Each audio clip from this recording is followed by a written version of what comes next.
With 2 console videos in the bag for Battlefield 6, we already know the general score. A game that is well received and performs well at 60 FPS in the console space. On PC though, you have a range of settings, and getting the best out of them is not exactly straightforward, given the amount of them and how nested this options menu really is. Thankfully, with comparisons to the PS5 version and some side-by-sides between the settings, we can work out those settings which are best for the fastest and most fluid frame rate experience while keeping the game looking alright for multiplayer. And that is what this video is about today, a run through of those most important settings for optimized play on mid to low spec PCs. Getting right into it, the optimized settings I will be showcasing in this video have been worked out by DF contributor Rayan. He's helped us out in the past and does great work, and these settings were derived on an 8GB RTX 3070 at 1440p running at native resolution DLAA. Let's start with those most intensive settings and work our way down. Now the first setting to worry about is sun shadow quality. As we can see here, the game offers an overkill setting on the far right that is wasteful, even on high-end GPUs. It does not offer a transformational quality uplift like a ray traced alternative would, and instead just ups that shadow map resolution at the cost of performance. On ultra or overkill, you're getting visuals similar to high, yet high will run 18% better while looking similar. Medium is 24% faster, but noticeably degraded. Here I'm going to split my optimized settings for this video. I recommend high for GPUs of 3070 level and above, and medium for GPUs that are less capable than that. Here for the PS5, the devs make a similar choice,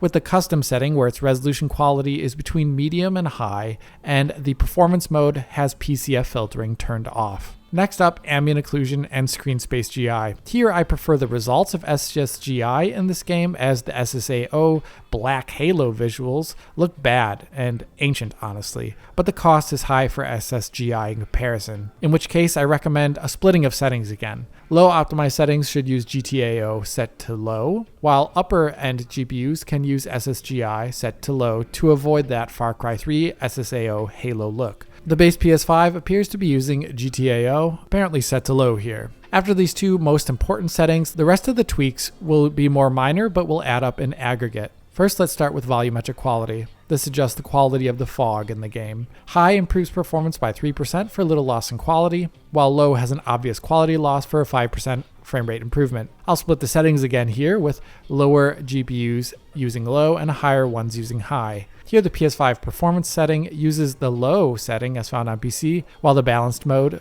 targets the high setting. Next is screen space reflections. Here going down to low offers a minimal quality loss at times next to high, but with a helpful 4% performance increase. Here I recommend the low setting, which mirrors what consoles do, apparently running at the low setting as found on PC. After this you have local lights and shadows. The setting does a few things. First, it'll call shadow casting lights from some lights, like here getting rid of the flashlight light on the low setting. Next, it will change the range at which some shadows draw, like here we can see on the high setting where moving it backwards and forward causes the shadow of your character to draw and then cut off depending upon the distance from the originating light source. This behavior does not happen on the overkill setting. Here, based upon shadow behavior, both PS5 modes appear to be using the high setting. In spite of a slight performance win for low, I recommend the high setting. The last most significant GPU setting is mesh quality. This setting changes the quality of meshes at a distance, leading to more obvious pop-in as you move through the world. This does have a GPU limited performance difference, which means you'll want to be moving this down to high for high-end optimized settings. For lower-end GPUs here, I will recommend the low setting. After this setting, many of the other settings only offer smaller GPU-related performance differences. And the most important things to now target is CPU performance or VRAM performance. A good example of CPU performance targeting would be looking at the high fidelity objects amount setting. This reduces the animation of objects and removes effects outright at a distance. As we can see here in the campaign footage, the medium and low setting gets rid of the water splash as this vehicle drives by, while the low setting reduces quality further by getting rid of animation on the tires, which stops spinning. Here the high setting retains all those animations and effects, but gets rid of them at a distance, like here in this scene where the car on high lacks smoke behind it that is there on ultra. Here the PS5 performance mode appears to be using the medium setting, while the balanced mode appears to be using high. My settings will reflect that. medium for the lower optimized settings, and high for the higher ones. The most important VRAM related setting is unsurprisingly texture quality. Here there is no noticeable difference in texture quality that I could find between high, ultra, and overkill, while going to low shows clear differences. Nonetheless, we can measure upticks in VRAM occupancy by going above high, even if visuals are not noticeably improving. Here I would imagine lower settings here increase the amount of active streaming. Compared to PS5, we can see the PS5 performance mode uses the low setting, while balanced is presumably using something like high. Here, based upon our testing,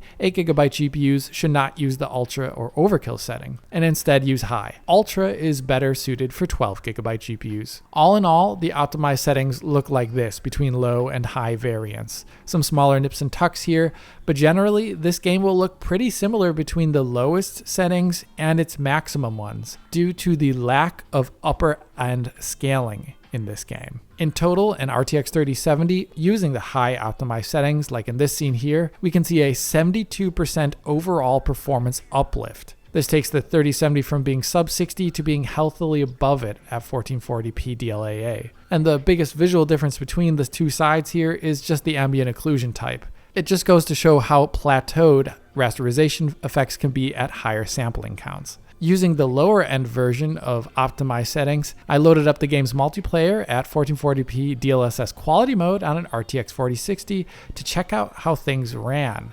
Based upon my experience playing multiple matches with an RTX 4060, I would say that GPU will spend most of its time at these settings between 90 and 100 FPS, with only the densest areas and combat-filled moments bringing it down into the low 80s. This is an excellent VRR experience actually, as long as your processor can hold up under the pressure of a 64-player match. And the 9800 X3D I was using, of course, left the GPU unconstrained, and it passed the test with flying colors. This CPU had zero issues with combat or traversal, and had zero frame time issues based upon the game's internal frame time metrics, where the CPU was never the limiting factor in performance. Rather, the GPU always was. That is good to see, but this is also one of the best gaming CPUs out there. Utilizing the same settings and dropping that 4060 into a Ryzen 5 3600 showed a different level of performance. Running uncapped on those same maps and in conquest mode, GPU limited frame rates would be between 90 and 100 FPS, but frame time health was worse. One only needs to look at the frame time graph to see this. Check out me in combat here on the 9800 X3D. Nice and smooth GPU limited frame times there.